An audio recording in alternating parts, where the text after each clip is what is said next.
사람을 현혹시킬 뿐 무슨 뜻인지 할 수 없습니다. 풍수의 설은 경전에 나타나지 않은 말로 괴상하고 아득하여 본디 믿을 수 없습니다.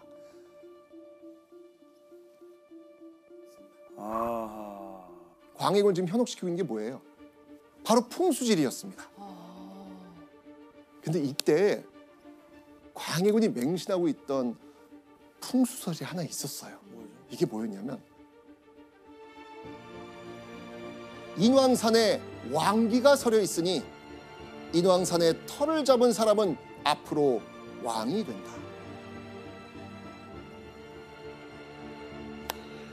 인왕산 터에서 왕이 나면 그 존재는 광해군에게 어떤 존재가 되는 거예요? 위협한 그런 존재가 또 거기에. 그렇죠. 새로운 위협이 지금 나타난다고 또 판단한 거예요. 광해군은 아버지 선조부터 출발해가지고 끊임없이 자기 그 지위에 대한, 자리에 대한 이 위협감, 이 위협을 받으면서 극도의 지금 스트레스를 받고 있는데 또 인왕산 쪽에 왕기가 서리고 있다는 얘기를 지금 들은 거예요. 위협하는 사람이 또 나타났다. 이거. 그렇죠. 자, 이런 상황에서 광해군이 지은 궁궐의 위치 어딘지 아십니까? 자, 한번 보겠습니다. 자, 오늘날 경희궁으로 불리는 경덕궁, 그리고 지금은 남아있지 않은 인경궁입니다. 자, 그런데 이 경덕궁과 인경궁 요 뒷산, 이 뒷산이 바로 그 풍수설에 나온 인왕산입니다.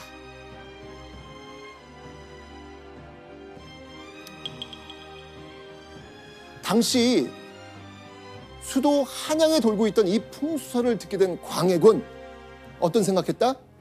인왕산으로 가야겠다. 그렇죠.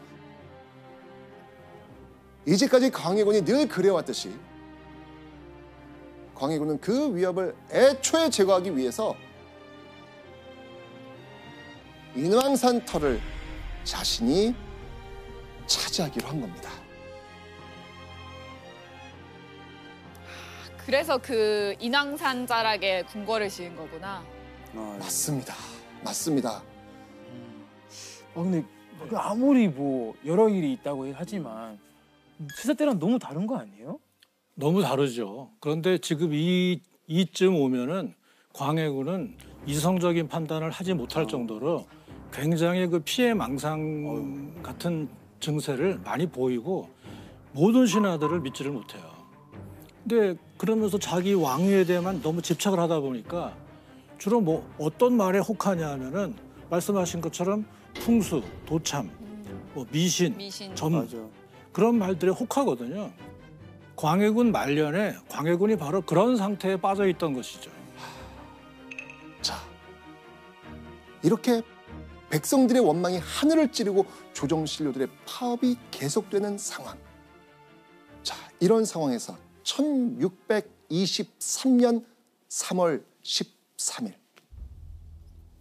누군가 이런 말을 합니다.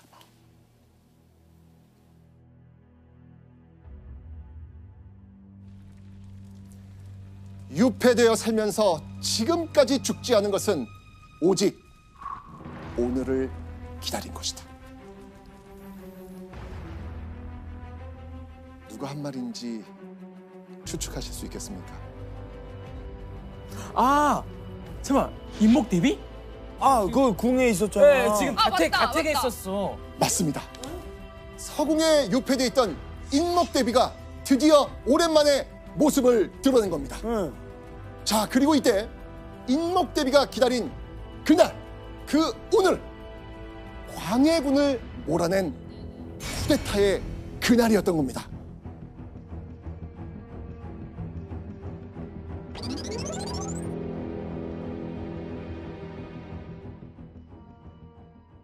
인목대비가 모습을 드러내기 하루 전날인 3월 12일 밤, 천여 명의 군사가 광해군이 묵고 있는 창덕궁으로 향합니다.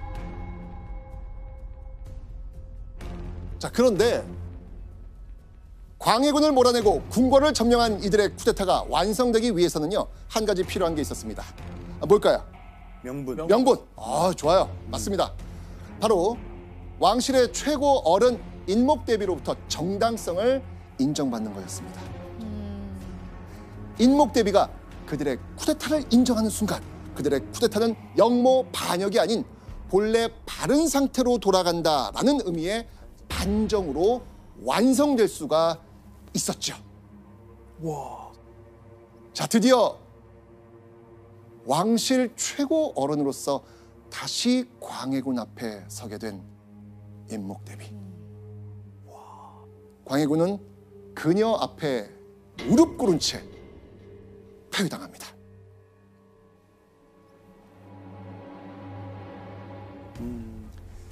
그리고 그 인목대비의 인정을 받아 당당히 조선의 왕위를 차지한 인물, 바로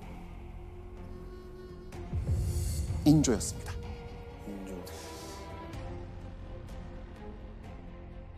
자, 그런데 이 인조의 직위에 우리가 한 가지 주목할 만한 점이 있습니다.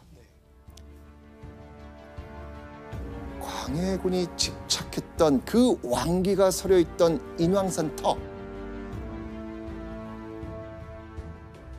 광해군이 빼앗아서 이 궁궐을 짓기 전까지 그곳에 살았던 인물이 바로 인조? 인조? 인조의 아버지 정원군이었습니다.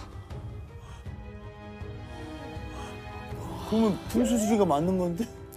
결과는 그렇게 됐습니다. 풍수지리는 수밖에 없네. 몇천 년의 역사가 있어요. 풍수지리 저도 좋아해요. 좋아요, 무슨 대산임수. 진짜 역사 대박이다. 자, 임진왜란 당시 전란에 휩싸인 조선을 책임졌던 세자 광해군. 그때의 경험을 살려 전후 복구에 힘쓰고 백성을 다독일 때까지 그는 분명 준비된 왕이었습니다. 하지만 그 살얼음판을 걷듯 불안했던 16년간의 세자 시절은 광해군에게 트라우마를 남겼고 모든 위협을 제거하는 과정에서 결국 국정 운영에 실패로 이어지고 말았습니다.